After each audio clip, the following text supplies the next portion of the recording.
ne peut pas dire qu'il n'y a pas de crise de la foi, alors que nous voyons bien que les églises dans la plupart des pays européens, les églises se vident.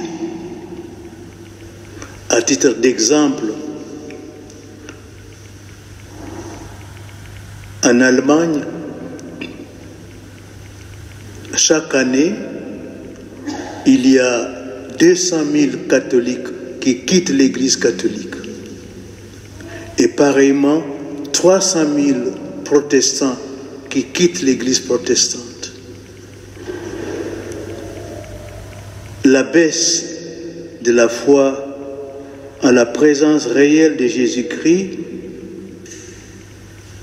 est au cœur de la crise actuelle de l'Église et de son déclin, surtout en Occident. On ne croit plus réellement à la présence réelle de Jésus-Christ. Lorsqu'on voit des prêtres célébrer la messe, on peut savoir s'ils ont la foi ou non.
Son ordination diaconale est invalide parce qu'on a ordonné une femme.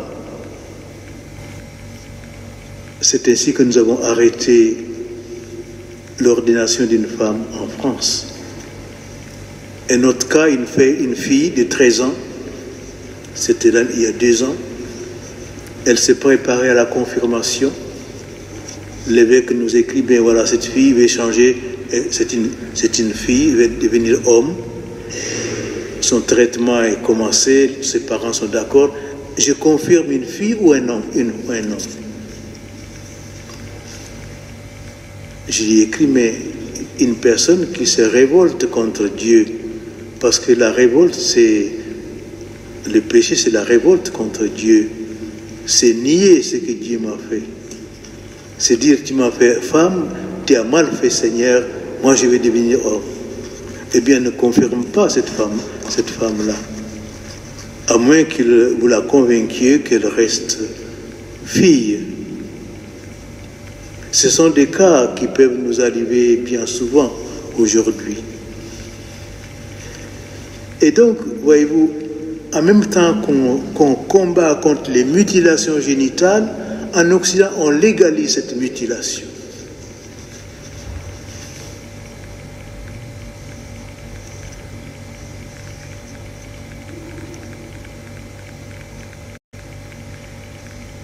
Je m'excuse de donner ces cas précis, mais c'est dire que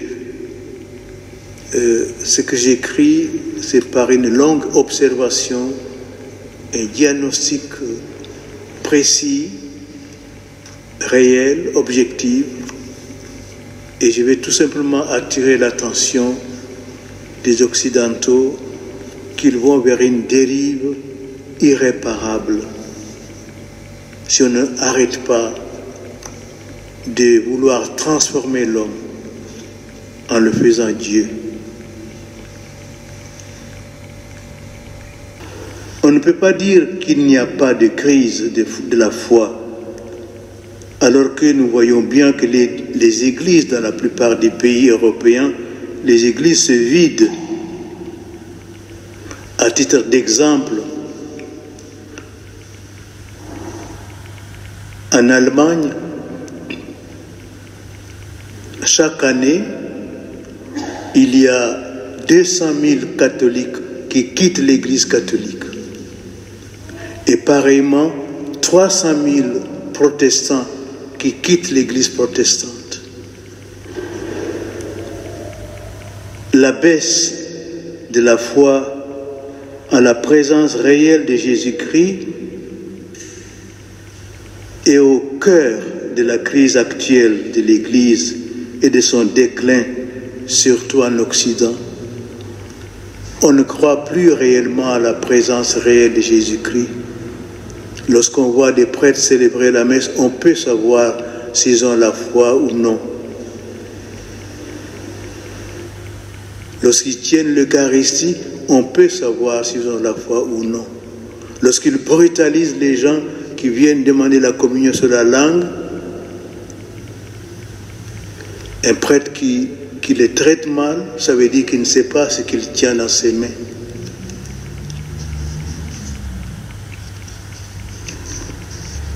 Nous répétons souvent, dit Georges Bernanos, nous répétons souvent avec des larmes d'impuissance, de paresse ou d'orgueil que le monde se déchristianise.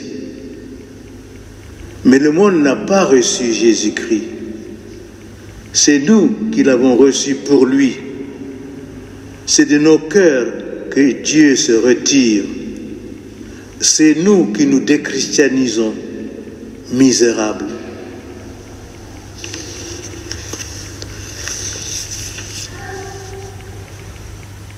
Au lieu d'affirmer que la question cruciale de la foi et de la mission fondamentale de l'Église, qui est l'annonce de l'Évangile et le nom de Jésus-Christ, unique sauveur du monde, on passe beaucoup de temps à parler de l'homosexualité, de l'accueil des migrants, du dialogue, de l'ouverture, de l'environnement, des questions socio-économiques et politiques.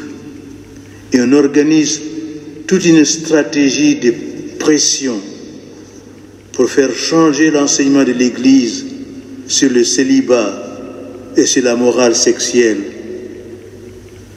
Je ne dis pas qu'il faille minimiser ou négliger ces questions importantes et urgentes, car l'Église doit aussi les affronter avec franchise et à la lumière de l'Évangile et de la révélation. Dieu est pourtant mis de côté.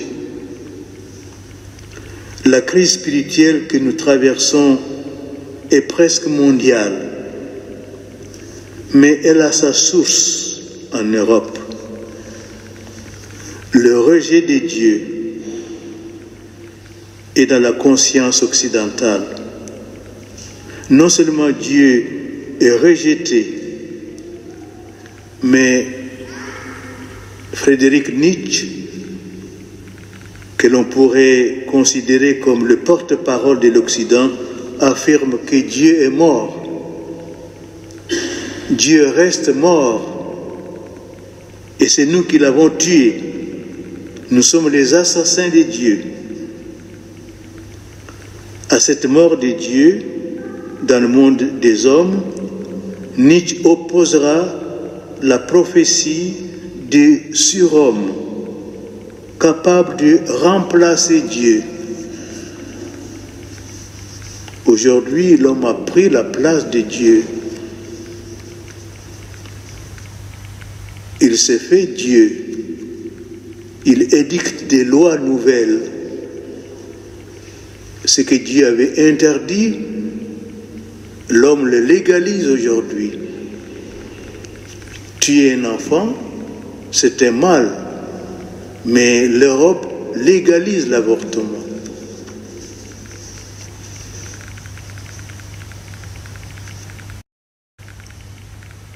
Dieu a dit, l'homme ne quittera jamais sa femme, la femme ne quittera jamais l'homme. Les deux ne sont qu'une seule chair. Aujourd'hui, l'homme légalise le divorce. Il prend la place de Dieu. Dans ce refus de Dieu et cette crise de la foi, il ne s'agit pas d'abord d'un problème intellectuel ou théologique au sens universitaire du terme. Il s'agit de retrouver une foi vivante, une foi qui imprègne et transforme la vie. Si la foi ne retrouve pas une vitalité nouvelle en devenant une conviction profonde et une force réelle grâce à la rencontre personnelle et intime qu'elle instaure avec Jésus, toutes les réformes de l'Église que nous entreprenons resteront inefficaces et vides et nous acheminerons vers la ruine totale. Cette perte du sens de la foi est la source et la racine de la crise de la civilisation, de la crise de l'Église, du sacerdoce que nous traversons aujourd'hui. Comme au premier siècle du christianisme, quand s'écroulait l'Empire romain, toutes les institutions humaines semblent aujourd'hui sur la voie de la décadence et perdant le sens de Dieu, on a sapé les fondations de toute civilisation humaine et ouvert la porte à la barbarie totalitaire. L'homme séparé de Dieu est réduit à sa seule dimension horizontale. Cette amputation est justement une des causes fondamentales des totalitarismes qui ont eu des conséquences tragiques au XXe siècle. En obscurcissant la référence à Dieu, on laisse place au relativisme et à une conception absolutiste ambiguë de la liberté qui finit par lier l'homme à des idoles. Si Dieu perd son caractère central, l'homme perd sa juste place. Il ne trouve plus sa place dans la création, dans les relations avec les autres. Le refus moderne de Dieu nous enferme dans un nouveau totalitarisme, celui du relativisme et du libéralisme absolu qui n'admet aucune loi si ce n'est celle du profit. Le sacerdoce lui-même est entré dans une crise inédite, unique dans l'histoire de l'Église, qui sont dans une crise profonde. Mais même s'il n'y avait que deux, quand un membre souffre, c'est tout le corps qui souffre. Quand je suis handicapé d'une main, ma main handicape tout mon corps. Et donc, le sacerdoce lui-même est entré dans une crise inédite, unique dans l'histoire de l'Église. Le célibat sacerdotal est considéré comme une réalité inhumaine impossible, une imposition cruelle dont il faut se débarrasser. Je ne pense pas que par le passé, nous avons assisté, telle que celle dirigée actuellement contre des cardinaux, des évêques, des prêtres, parfois même condamnés à des peines de prison. Certes, le clergé n'a pas toujours été exemplaire dans sa conduite. Déjà au 7e siècle, Grégoire le Grand se plaignait qu'il y avait trop de prêtres, parce que beaucoup ont accepté le ministère sacerdotal, mais ils ne font pas le travail du sacerdoce. Que dirait-il aujourd'hui que nous sommes 400 000 prêtres?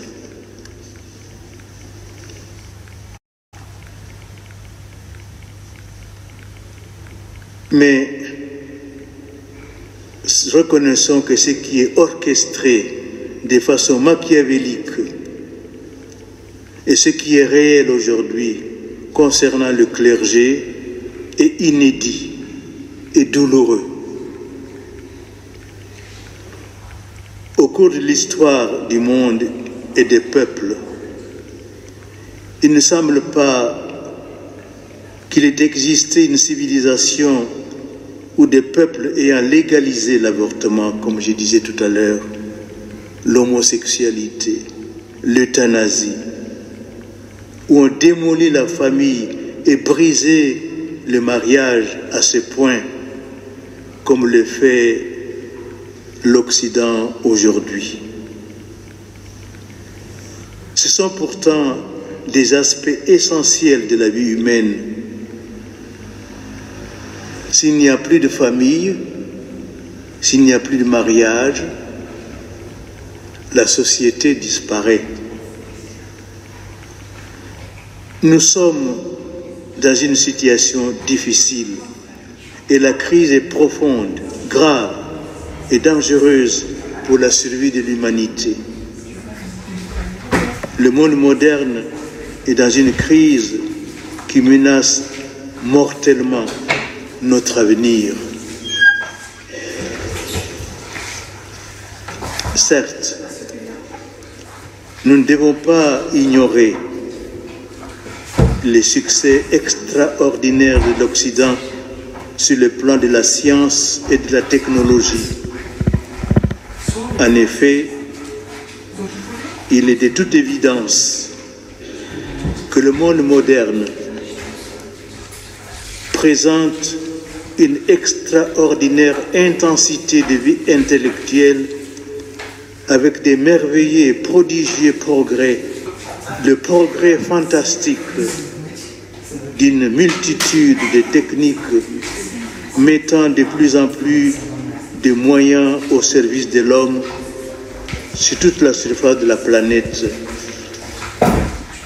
Le développement considérable des relations ou des contacts humains grâce aux technologies prodigieuses et vraiment exceptionnelles des moyens de communication sociale. Les hommes ont beau se servir le plus souvent de toutes ces technologies, de tous ces progrès pour faire du mal, diffuser le mensonge, inciter à la violence, à la débauche et à la violence, provoquer les guerres et se détruire entre eux. Il serait absurde de nier qu'en eux-mêmes, ces moyens techniques sont bons et sont des véritables progrès. Il faut également noter un foisonnement inouï de courants de pensée et d'idéologies les plus divers. Malgré tous ces aspects positifs et ces immenses réussites scientifiques et technologiques, nous ne pouvons pas honnêtement nier le déficit chronique de la natalité, surtout en Occident. La démolition programmée des fondements de la famille et du mariage, les vices contre nature, les actes pédophiles ou abus sur des mineurs, les actes homosexuels et les horreurs de la pornographie qui profanent et avilissent le corps masculin et féminin. Tout cela manifeste une profonde crise anthropologique et une décadence de la civilisation en Occident.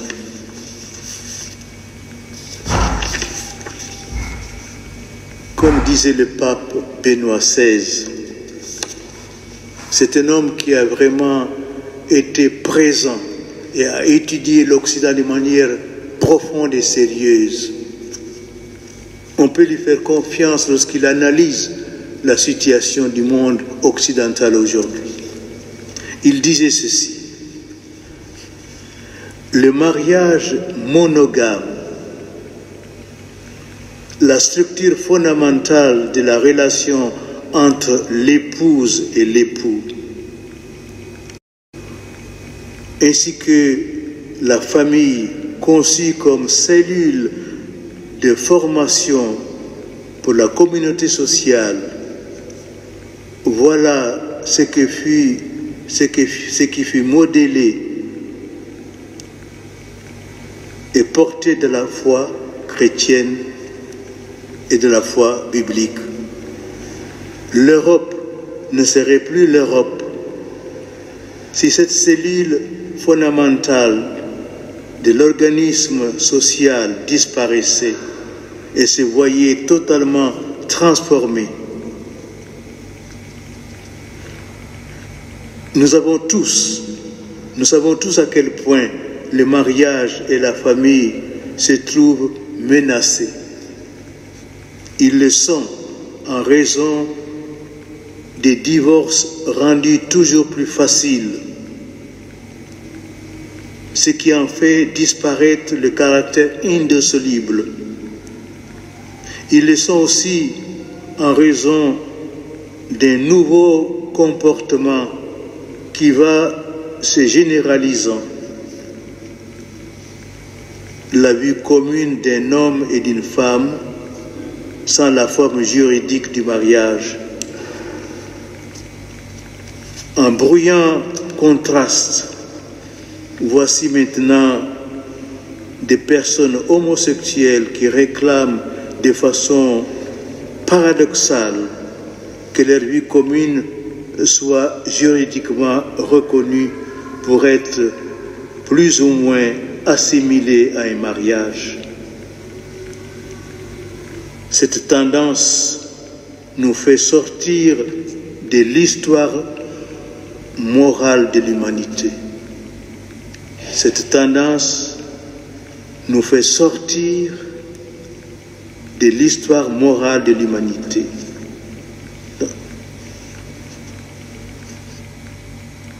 Je pense que ce que Benoît XVI dit est à retenir d'une manière absolue. Parlons de l'idéologie du genre qui vient aggraver la crise anthropologique. Cette idéologie laisse entendre que chacun se crée lui-même, jusque dans son genre sexuel, et peut donc choisir d'être un homme ou une femme ou une personne neutre. Jamais dans l'histoire de l'humanité on a vu une telle dégradation de l'homme. Se faire lui soi-même, choisir son sexe, changer de sexe.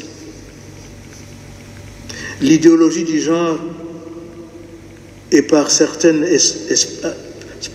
aspects dépassée quand on parle à présent d'androgynes ou des personnes non genrées, parmi d'autres catégories qui se multiplient dans le discours contemporain.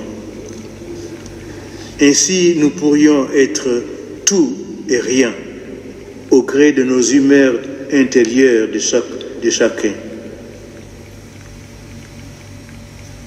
Une façon de soustraire l'homme des limites de sa condition humaine, alors que tous, nous avons à nous recevoir dans notre propre corps d'homme ou de femme.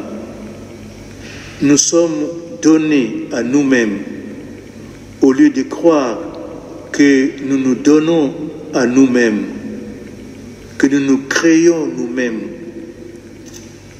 C'est pourquoi un homme ne deviendra jamais une femme et une femme ne deviendra jamais un homme, à moins de se mentir à soi-même ou de jouer avec les apparences.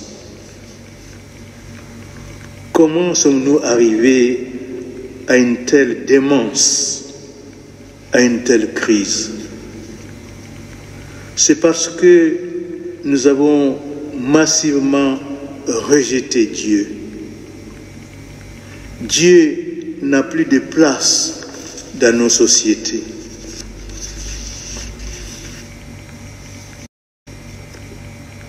Le seul endroit où il est toléré et considéré et consigné à résidence surveillée, c'est dans le domaine privé.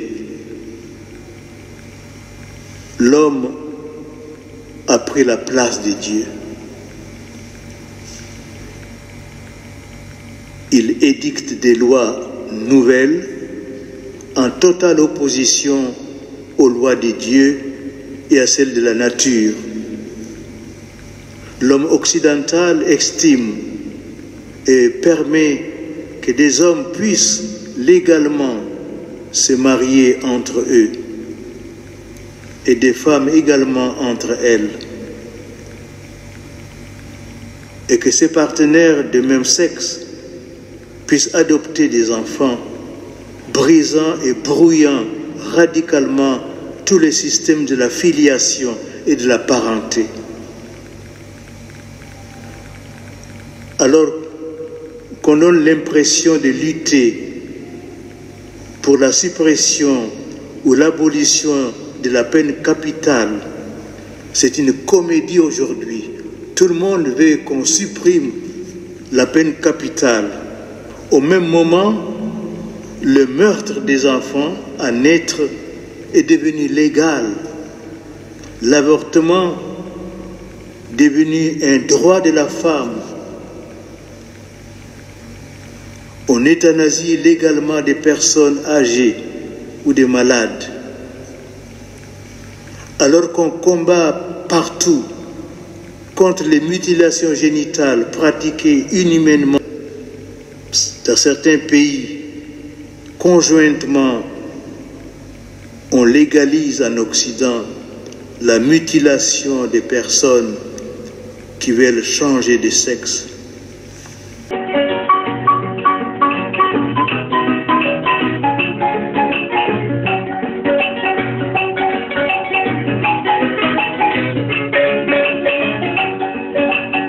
Oh,